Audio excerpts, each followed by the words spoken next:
Hi guys! Mag-unbox tayo ngayon ng surprise sa akin ng kuya ko and ng asawa niya. We go there. Surprise sila to sa akin last week, Thursday, and nakuha ko siya noong Friday. Yes, thank you, anak. Hi! So, i-unbox natin is Louis Vuitton na perfume. Alam nyo guys, hindi ko na-expect to. Sabi ko nga, baka maiyak ako. Ano ba to? Gift receipt. What? If ever gusto ko siyang ipapalit. So, syempre, katibayan din na original siya na Louis Vuitton.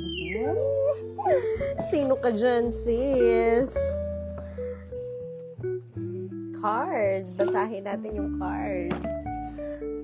Talaga naman. May kahirapang taglay ang pagtanggal ng ayan. To shore. We love you, sis, kuya, and ate. So, yan.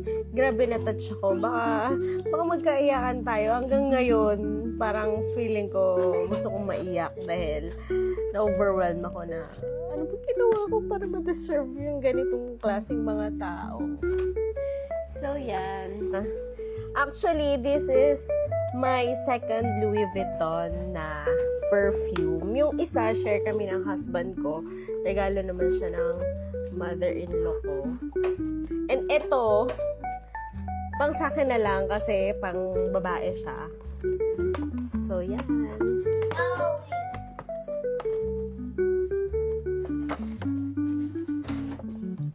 Feeling ko, hindi ko na rin naman siya ipapalit.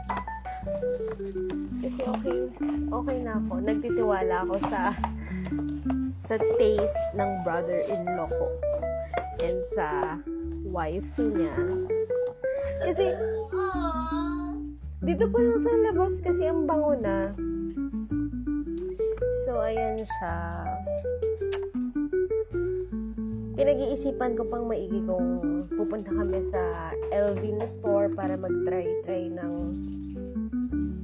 perfume. And pag-iisipan ko kung ipapalit ko ba siya or hindi. Pero, ito pa lang kasi, dito pa lang sa labas na amoy ko, okay na ako eh. So, yan. Ayan, share ko lang sa inyo na I'm happy and super grateful